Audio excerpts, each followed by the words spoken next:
Hello there, ladies and gentlemen. I'm here to explain to you how to get substance into displacement inside of Maya, specifically Arnold for Maya. Now, first thing I want to address is the fact we're using Maya 2017 and we're using the latest version of Arnold. So if you don't have the latest version of Arnold, make sure you get it because it has a new shader called the Standard Surface Shader as opposed to just the AI Standard. So here's what I got, the 2.0 and Arnold Core 5.0. So usually it's Arnold 5.0 that you'll see. We're also using Substance Painter's new 2017, not Substance Painter 2. The new Substance Painter 2017 is brand spanking new. They just released it. So we'll be using 2017 because it has the Arnold's layout. But even if you don't have Substance Painter 2017, you can still use Substance Painter 2 with specific exports that I can kind of show you. So here we are, and this is going to be a little bit of an understanding why displacement sometimes work and why sometimes displacement doesn't work. And we're dealing with usually hard surface models when it comes to creating stuff, inside of Substance Painter. There's character work that people do use, but I want to talk about how tessellation has a big factor in making sure your displacement works. So what is displacement? Well, it's the ability when things bump out that they actually show a silhouette. So usually displacement, what it does on render time is whatever processes it is that you use, whatever render engine, you usually on render time slice and dice up the actual geometry into a million divisions. And then a sort of black and white mask, white meaning pushing up and black meaning pushing down, or there's a bit of an offset mostly. But in that case, that's what kind of pushes out and pushes in. And the actual silhouette, as opposed to a normal map gives itself away at the silhouette, meaning you won't see a bumpiness at the silhouette. But for you that are working on film stuff and you want to actually have maybe a little kick of displacement to kind of push out an edge, say there's a big bump there and you don't want to have it cut off along the edge, this is for you. So this is an important process. I just want to show you some of the geometry in this scene. You can download this for free off of VFXforFilm.com. Just follow the link. And you can see here we have one piece of geometry that's just been basically grouped. And you can see we have something that's properly diced into perfect squares. We have here a beveled edge here, and here we have a piece of geometry that's not beveled, as you can see here. And then we have this surface which has been beveled 3 times along the edge. And so what I'm going to do in this case is go to UVs and just do automatic UV. I'm not worried about the UV layout. Again, if we go to our Windows Modeling Editor, UV Editor, you can see the layout that we have here. It's just a simple layout, no big deal. So I'm going to go ahead and export this, File, Export Selection, and we're going to go ahead and choose FBX Export, which is what Substance wants. I'm putting this all in my Substance Displacement folder, so I'm going to go ahead and call this the Export Maya Geo. Here we go. And now we're going to go ahead and jump into Substance Painter. It's also important to know when you do export, say FBX, I'll look at the presets here, make darn sure your smoothing groups is on under the option box for FBX, and that you have triangulate on as well. So very important as you kind of have that set up. So let's go into Substance now. So here we are, and again, this is Substance Painter 2017. So that's important to kind of keep in the back of your mind. I'm going to go to File, Import Resource, File New. And we're going to go ahead and bring in our geometry. So I'm going to go to my D drive, come to my Substance Displacement, go to Export Maya Geo. And I don't need per UDIM, I'll just turn that off. I was using that earlier. And I'm going to set this to 4096 for the heck of it. And that's a good preset for now. We're using DirectX. There will be some flipping of normals in the default normal map creation in Arnold that will deal with the DirectX layout. And then the template, we're going to choose PBR metallic roughness and go hit OK. So here is our geometry in the scene, and I'm going to simply come in here first off, and let's go ahead and just grab a material in here. So let's go ahead to a material. And I'm going to try to find, actually let's go to a smart material. I'm going to try to find something rather interesting that's somewhat metallic.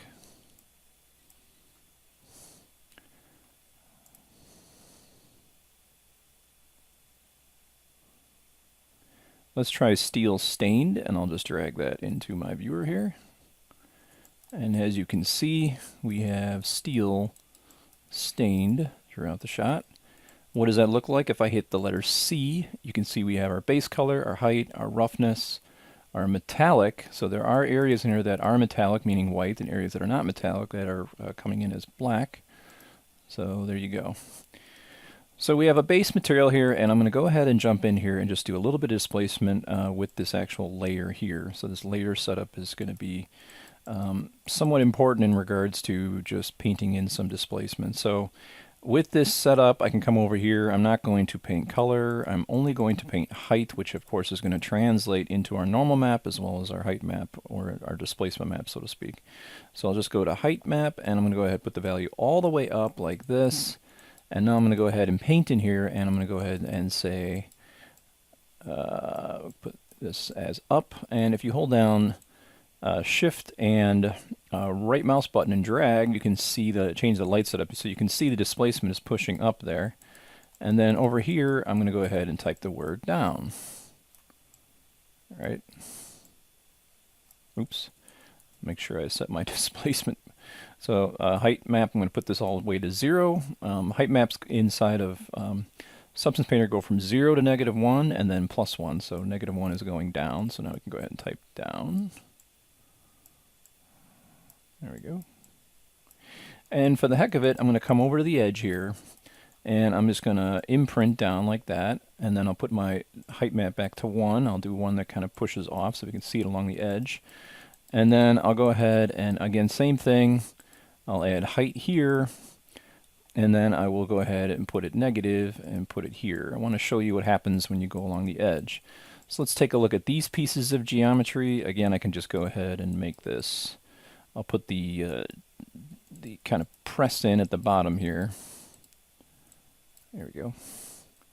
And then at the top, I'll do a push out. So I'll put the height back to 1, push it out, and for the heck of it, let's just come along the edge here and do some height changes so we can see what kind of weird artifacts we're going to get. So again, you can hold down Shift, go ahead and come in here, hit Tab. You can see if I hold down Shift, right mouse button, and hold and drag left and right, you can see the layout of our displacement as we kind of go through this. Okay, now that we've done that, let's go ahead and export this out. So what I'm going to do is go to File, Export Textures, and we are going to come over here.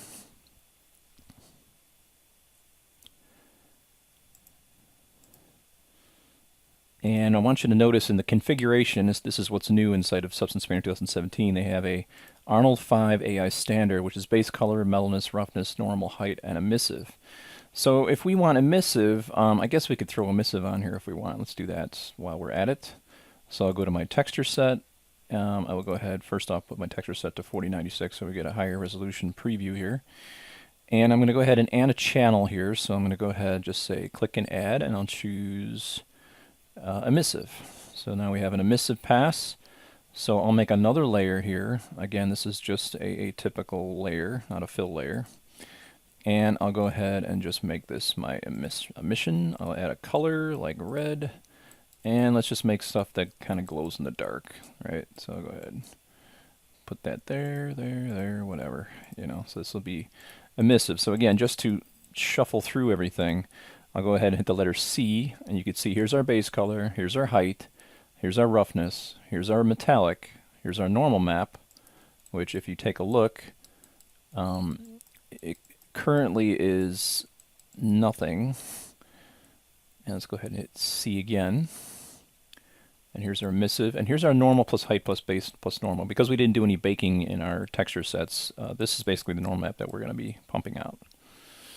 Okay, so I'm going to hit M to go back, and now we're going to go ahead and export all these goodies out via the File Export selection. So I'm going to go to File, Export, Texture, once again. And we are going to go ahead and first set up our folder. So I'm going to go ahead and click here. I'm going to put this to my folder. So here's Substance Displacement. I'll say Select Folder. And we are going to go ahead and choose the Arnold 5 AI standard right here. which if you come to the pull down, you can see everything here. So we want to use TIFFs because TIFFs are higher quality. So let's go ahead and use a TIFF, and we'll leave it at 8-bit. So we're going to have the base color, metalness, roughness, normal, height, and emissive. This one we're going to replace for 32-bit version of it because this currently just set to 8-bit, and any displacement map should actually set to 32. So with all this set up, I'm going to go ahead and say export. Okay, so let's open our folder and see what we got. We can see we have all our maps here, and you can see our height map is interesting. It looks to show as if gray is middle displacement or no displacement, and black is pushing down, and white is pushing up. We need a 32-bit version of this, so I'm going to go ahead and delete this height map. Okay, and I'm going to go ahead and make a new folder, and I'm just going to call this throwaway. And so within here, we're going to re-export our maps. So it's pretty simple. You can come over here, and if you want, you can go to File. Let's go to Export Texture here. And if I go to Configuration, if to save myself the time in the future, I can take the Arnold 5 AI Standard. Let's see if I can. I guess I can't move that over. And I'm going to go ahead and duplicate this. Okay. So now I have a duplicate version of it, which I can rename it. I'll just say Arnold 5 Part 2. Okay. So this is going to be, I'm going to delete all of these except for the height map. Okay, so I just want the height map, and I want this time around, again, I'm just going to use this. I'm going to go to my export. You can see my it's set to my substance displacement map. We'll just forget that folder I created. And you can see if we look in here, I'm going to choose the configuration to be my Arnold Part 2. So Arnold 5 Part 2. We're only going to be exporting out the height map, but this time we're going to set this to TIFF to 32-bit. You can also put this to EXR, OpenEXR 32-bit. It's pretty much the same thing. So I'm going to go ahead and leave this at TIFF 32 and say export. So now you see the map that's been created in the 32-bit linear setup.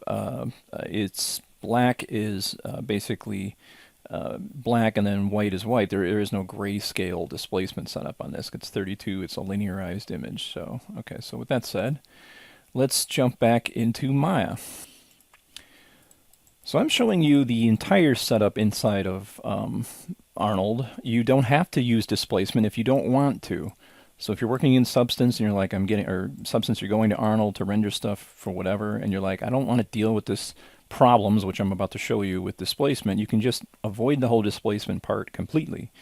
So let's go ahead and open up our Hypershade really quick. I have this everything assigned to a AI surface shader. So here it is, or AI standard right here. So it's an AI standard surface. The big thing to remember here is the word surface, because that is the new shader. As of right now, I do not believe Algorithmic has an actual layout of the newest pipeline for this whole process of setting up this shader. It has the old AI standard setup, but it doesn't have the new AI standard surface shader. Hopefully they will update that soon if they haven't already. I have no idea. So I'm going to go ahead and jump over to my folder here. And I'm going to go ahead and go to my... So here's my folder, and I have all of my maps. I'm going to grab all these puppies, drag them into my Hypershade, like that. So it's all a mess. So I'm going to grab everything and just graph input output. And let's go ahead and see if I can make this a little bit bigger for everybody to see. So I'm going to take this shader here and drag it over here. So let's set up the basics, right? So I'm just kind of take these guys and move them over to the side, and let's start with, say, our atypical base color, right? So we're going to talk a little bit about color management, by the way. So this currently, if you don't have color management on, you should. So for instance, if I go to my Windows, Setting Preferences, you can see under Color Management in Maya, I have Enable Color Management on. Make sure that's on, because it'll kind of start to take every file and change the color depending on color space setups. So here we have this base color. It's coming in as sRGB, and it's being de-gammaed or de-sRGB'd, which is good. And then upon render time, obviously, we're going to be rendering in sRGB. by default because that's our viewer LUT. So I'm going to just leave this be. I'm going to put this color, out color to base color. Okay, so what's next? So let's talk about the other ones here. So we got emissive, right? So this is our glow in the dark pass, as you can see here. So this, if I go to the out color, you can see we have the emissive color. So I can click on that. So if I take a look at my AI standard, the emissive color is under the tab emission, and you want to put the weight all the way up so you can see now that we're getting the glow. So if you have any glowing areas on your, like an LCD screen or something, you can put it there. Okay, so let's talk about the roughness pass. So here's the roughness pass. This one's a little bit trickier. The roughness pass, as you can see, the color space is set to sRGB, and we need to set that to raw.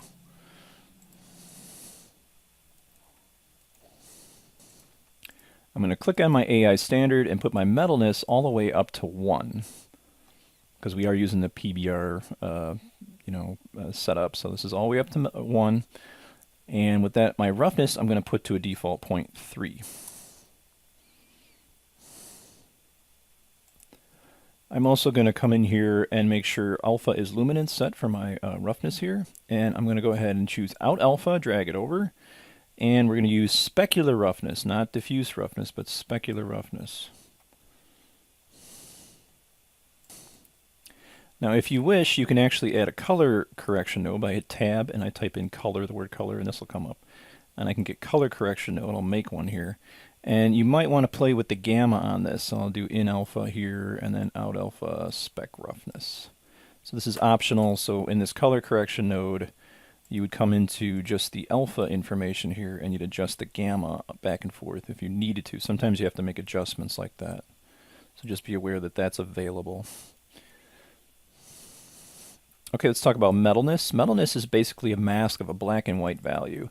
And that black and white value, obviously it's not registering correctly here, so we have to hit the color space and set this to raw. So we're back again at the image. Don't trust what you're seeing here. And then, of course, alpha is luminance. And this one's a little tricky in regards to metalness because we need to use the connection editor. So I'm going to go to Windows, General Editor, and we're going to go to Connection Editor.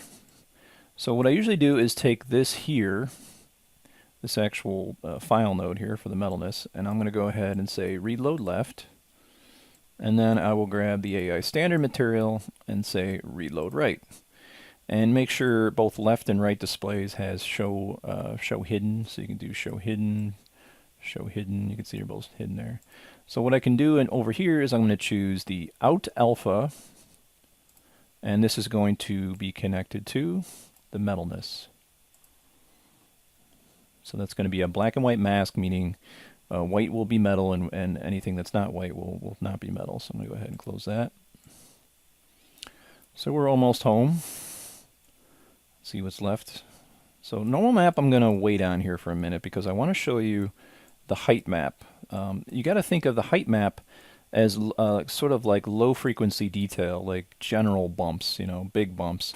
And then the small bumpy kind of granular bumps would be applied in the normal map. In this case, we don't really have that, but what the heck, we'll just go ahead and do what we do. So here is the height map, and the height map's going to be a bit tricky. Once again, we have to put this color space to raw. So I'll put this to raw. We're going to leave everything in here. Usually people would say you to put your alpha offset to -0.5, but we are not going to do that. So I'm going to go ahead and click on my AI standard surface 1SG, which if you have a problem getting to that, you just grab your AI standard surface material, grab both input and output, and you'll find this. So if you double click on, or just click on this, you'll see you have an Arnold tab, and you can see all this good stuff. But on top of the shading group network, you have displacement material. So what you need to do is with this off to the side, this height, I'm going to click here, come over here, hold down my middle mouse button, and drag it, not here, but over here where you get a full square image, as you can see. So that plugs into displacement, and let's go ahead and take a look at displacement options. We have this set to a scale of 1, which we'll probably have to dial down. There's two different types of displacement inside of Arnold. There's vector displacement, which are really cool, which you can export out of Mudbox, which can create things like an ear, which would be displaced out of a flat plane, which actually would bend over and bend around. Really cool stuff, but we're not dealing with that. So scale is set to 1. All this stuff is by default here. So let's go over to our actual height map, and we should be set up for this. So here's the issue with displacement, and here's why we're having such a headache using it.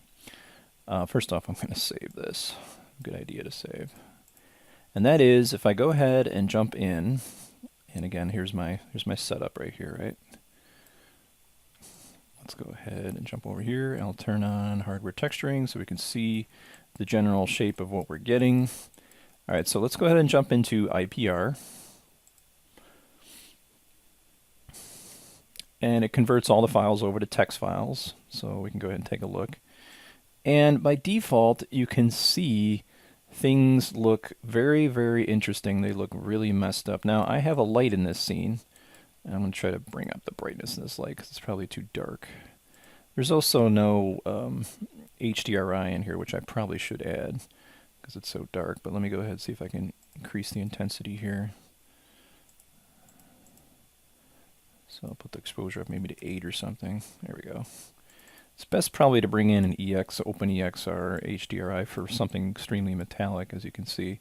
But we can start to see that we're getting, you know, issues here. I mean, you can see right here the displacement is all over the place throughout this whole process. And this is absolutely crazy, as you can see.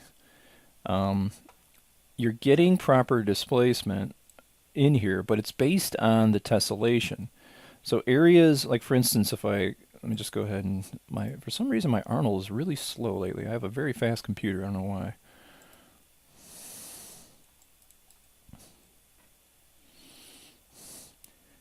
You can see, if I take a look here, that we're getting proper displacement working fine here, right?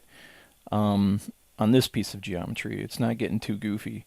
But if we take a look at these other areas, things are getting a little bit wonky. Now, the scale is a little bit too high. We can go ahead and dial that down a little bit. So let's go ahead and hit pause here on this viewer.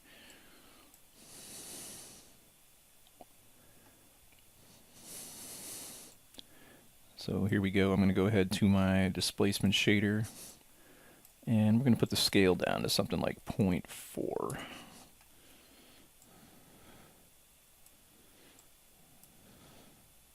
And one thing you got to remember, if I turn this pause off, in order for this to update, sometimes it does not update, by the way, and you will always, and I recommend doing this every time you change displacement settings, is to hit the IPR recycle here, and that'll update properly, as you can see.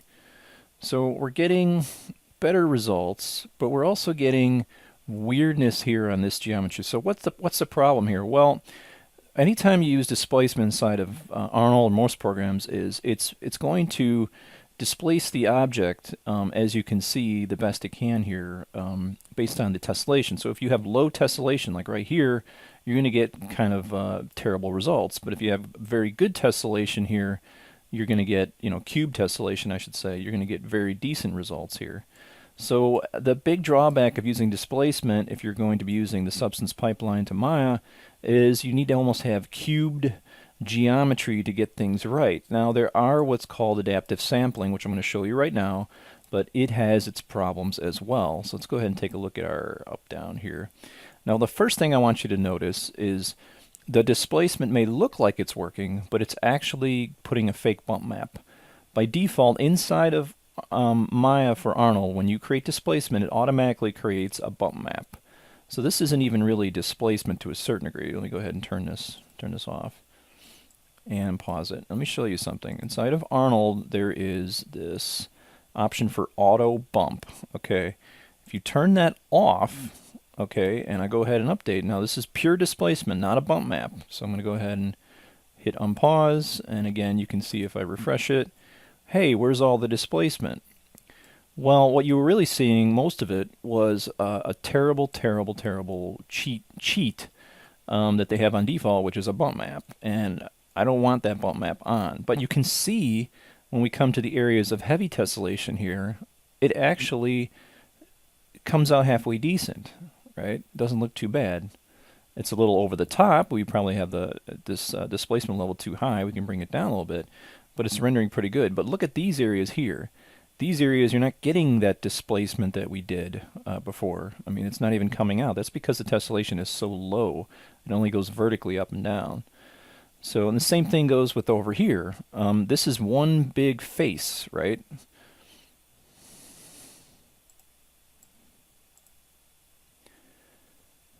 Right here you can see it's just one face and there is no displacement happening. So by default I always turn off this auto bump so I can figure out what is really displacement and what is a cheap, cheesy bump map, which I don't want. So just be aware of that. I can turn that back on, you can see what we're getting. And it is a little bit of a cheat. And how do I know it's a cheat? Well, if I were to, you know, here's up, right? I'm going to go ahead and come along the silhouette here. I'm going to go ahead and hit pause. This is really bogging my system down. I should see an actual bumpiness push up, right, on the geometry here, on the silhouette. So let me go ahead and unpause that. And as you can see, if I look at my display alpha channel, I'm not getting any real displacement. I'm getting a fake bump map. So that's a little bit, you know, something to be aware of, that by default they try to convince you that you actually have displacement, but you don't. So I'm going to turn off auto bump and show you how we can really start to physically bump this stuff out so we have a bit of a silhouette distortion here.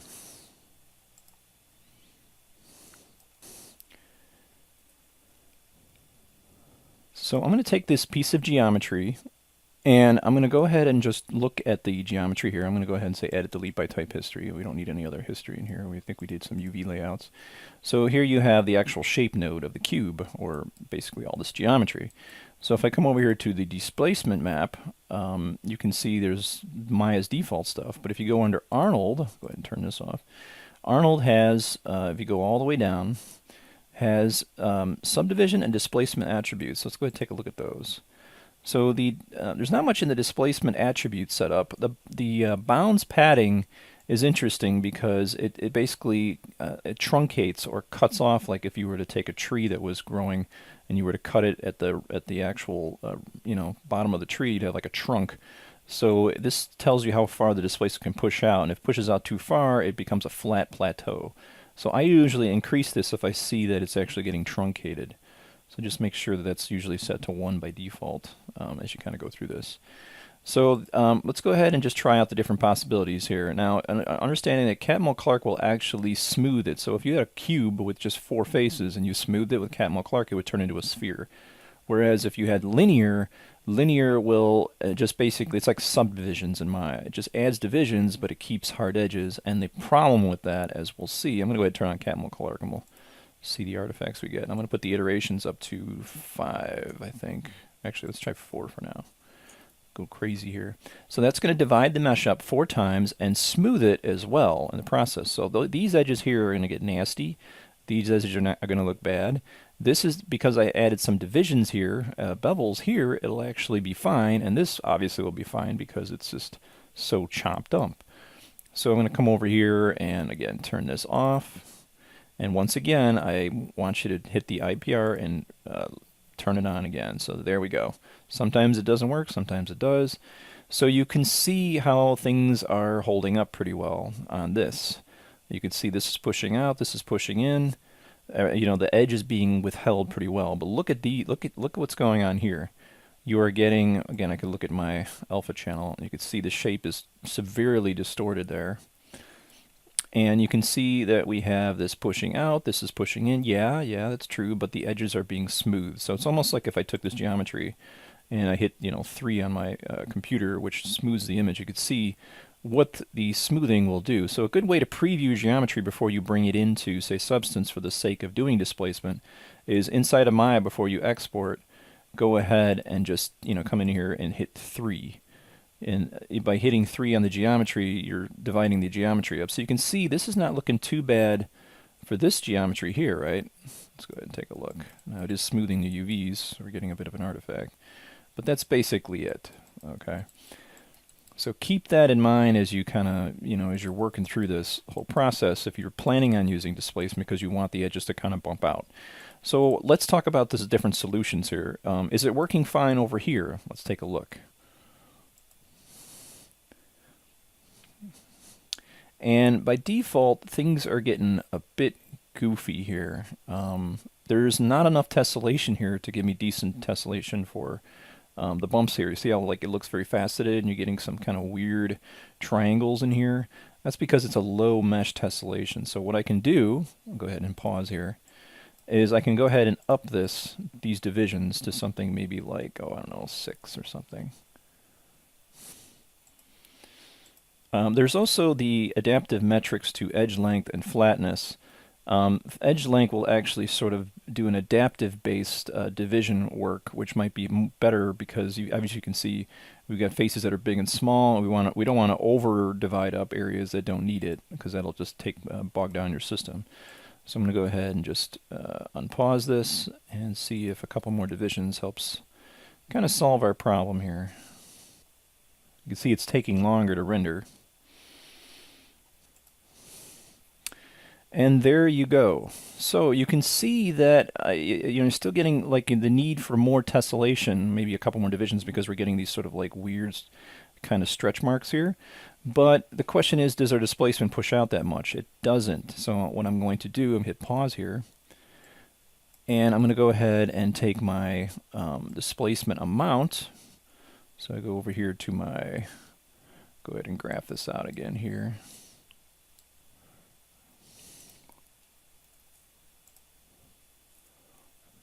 And by the way, if you're inside here, you can go ahead and choose 1, 2, and 3 to change up the sort of versions of the rendering here.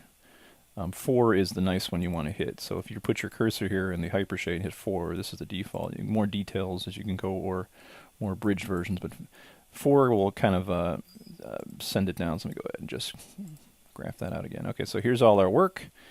And I'll take my AI standard, once again, graph input output, so I get the displacement map.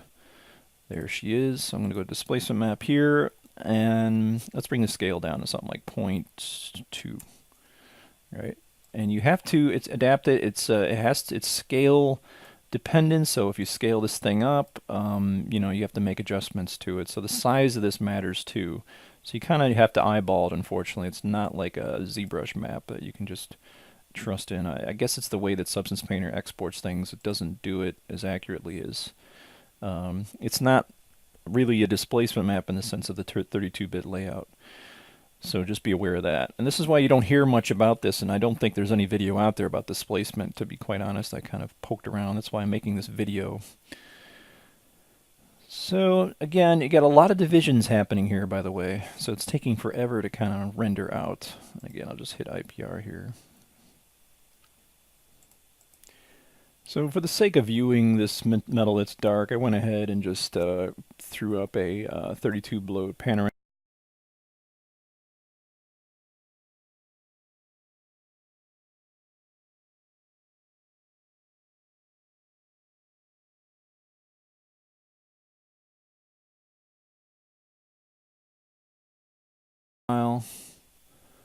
And I'm going to go ahead and choose.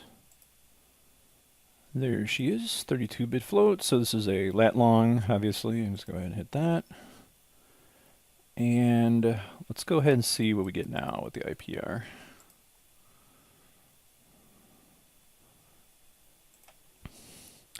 And there you can see we have up and we have down. If we add more divisions, we'll get rid of this weird shape, but we are getting some nice displacement coming up. Again, watch out for that truncation. I want to show you what that is. So here's bounce padding. If I put this down to, say, 0.1 or something, and I hit refresh here, obviously, you might see the truncation of the actual pushing out. So it's sort of like a bounding box that you have to adjust. And we're not seeing too much of it, so again, it's up to you. I'll just go ahead and put this bounding pad back to, say, you can even put it as high as 2 if you wish, and then we can dial down the actual displacement. So this works to a certain degree. The other thing you can do is come over here and go to your actual adaptive mode here and use edge length. And comparatively, it's kind of doing the same thing. And again, the reason why you're getting such a low resolution tessellation here is because of this. Now, you can, if you wish, come in here and complement this with the bump map, which should hopefully ease out some of this stuff. So for instance, if I come over here to my displacement, right? So let me just remap all this again. I'm getting all this new stuff brought in. So if I go over here to my actual displacement map, you can see that the default here, auto bump is off. So let's go ahead and do a before and after. So I'm going to go ahead and save this image, and then I'm going to go ahead and turn on auto bump. See if we see any improvement. So it's sort of like the displacement's pushing it out to the edge of the silhouette, and then the bump kind of smooths it out a little bit. So let's go ahead and just refresh this. Turn it off. There we go.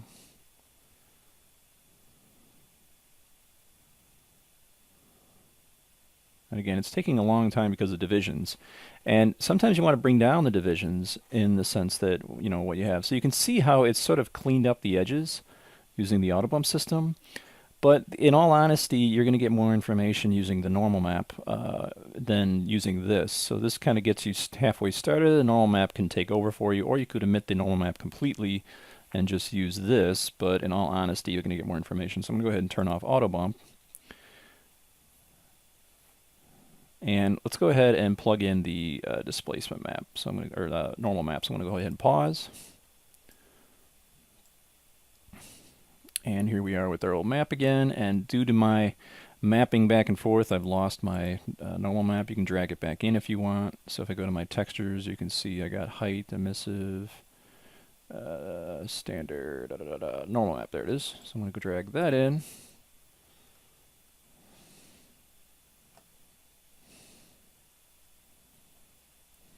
There she is.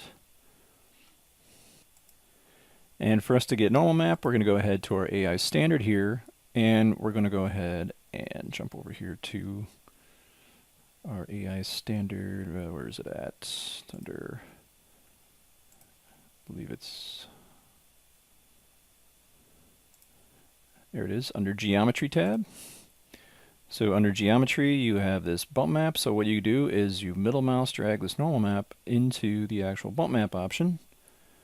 And you're going to set the bump map new node that's created to tangent space, normal map. By default, this color space sRGB is fine. It's going to ungamma it and bring it in as linear inside, or, you know, the information for rendering.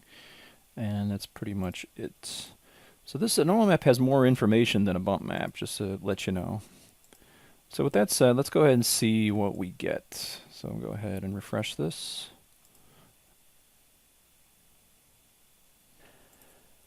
So it looks to me like the normal map is actually screwing up the displacement map. So let's go ahead and just get rid of that. I guess we're just going to have to stick with not pumping out any normal map and just using a displacement map. I guess you can only have either one or one or the other, so I'm going to go ahead and just delete that out of there. Let me go ahead and... So I guess whenever you're working in this, you're just going to have to go ahead and stick with coming in here and playing around a little bit. So again, we can also do smooth tangents, which might help with the edge work here. But the big thing, obviously, is we're going to have to make sure that auto bump is on. So this is just a little bit of experimentation on my behalf. Let's see what we get. By the way, UV smoothing pin corners. Make sure you don't get any smoothing around the corners there. So there you go. I guess you can either have one or the other, normal maps or displacement maps with the bump turned on, auto bump. Let me go ahead and look at the other areas. So once again, you can see the issue that we're having with the Catmull Clark. It's basically smoothing these edges here and so forth. We're getting really good results in geometry that we thought ahead on, such as this, but this is a little bit ridiculous. But if we were to be smart about keeping our modeling in a cubic sort of fashion and keeping our edges beveled where we know they're going to be kind of screwed up, we'll be good to go. You can see here's a perfect example. We're getting good amount of displacement, but we're not having heavy tessellation on the original mesh. So what do we do? Can we fix this? Can we have our cake and eat it too? Well, let me show you what you can do. If I go ahead and hit pause, I can go over here to the subdivisions and set this to linear. So what linear does is it's almost like an add division. It just adds division, but it doesn't smooth around the edges. So with that said, let's go ahead and see the results we get now. So I'm going to go ahead and just hit unpause again. And again, hit IPR to refresh it. Just repeat it here. And so ends our lesson in this respect, that when you try to go linear, it does solve the problem in regards to maintaining the edge on geometry, but it gives you this faceted edge, which I just wish there was a fix for this. Maybe I am too dumb to realize it. You guys can help me out, but send me an email if you know of a way to deal with this. Some people might just take this geometry, bevel some edges, and you're good to go by using Catmull Clark. But in all honesty, it'd be very nice if there was a way where it would maybe do this but not give us faceted edges. And I've tried everything from like adaptive space to object, as you can see, and we're still getting the same crappy results. So again, you don't usually have to have these iterations this high. It's taking very long to do this. So if I put these iterations down to maybe 3 or 4 is probably a good layout. So you can see the the more iterations, the more divisions universally that are going on here. I'll go ahead and refresh this here so you can see it's going to take, look how much faster that rendered. I mean, literally it was like bam, it's rendered. So the problem with that, again, you can see it looks beautiful here. It's sort of starting to break up here in the low resolution. So maybe a good base point is 3 to 4 divisions. Of course, you got to adjust it per geometry. And again, I'll put this back to Catmull Clark. We'll see what we get. And you can see it's losing it here, but by 3 divisions, I can, it updates pretty quick. Let's go back to 2. Let's see how 2 looks. It's still holding up here. I'm not worried about this. This has plenty of divisions, and we're putting divisions on top of the divisions, as you can see here. So there's plenty of tessellation there. But here, this is where things might lose it. Like, for instance, if we bring this down to iteration of 1, we might start to see some kind of wobbly effect in here. You can start to see it kind of showing its ugly face here. So somewhere around 4 divisions. Let's try 4. There we go. So we're retaining this shape of this circle, and everything is looking relatively decent. So that's displacement. And again, if you guys want to dial down this displacement, obviously, you can just come over here to the actual scale. So again, you take the displacement shader, and you take this sucker down to, say, 0.1. And now you can see the displacement's gone a little bit less, and you can dial it down even more, maybe like to 0.01. Let's go with 0.05, shall we? So now you can see we're getting some displacement along the edge here, and the rest is being kind of conveyed. If we had a normal map, really fine detailed, which we never put into our original mesh, you would see it via the bump map. Let's come over here. Just one last hurrah before we end this lesson. I hope this helped you. And again, if we had this set to linear, these would be hard-edged as well. You would have a faceted kind of sharp edge look to all of these. So there you go. So that's real displacement using Substance Painter materials. I hope this helped.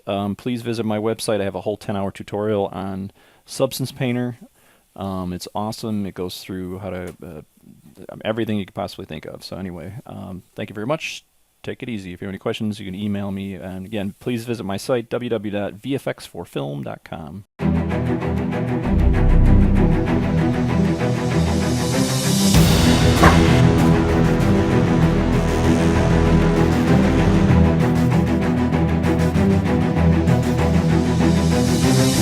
VFX for Filmmakers proudly releases Scratch to Substance Volume 1.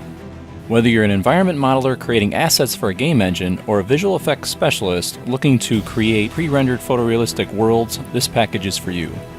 In this training video, we start with modeling in Maya via photographic perspective.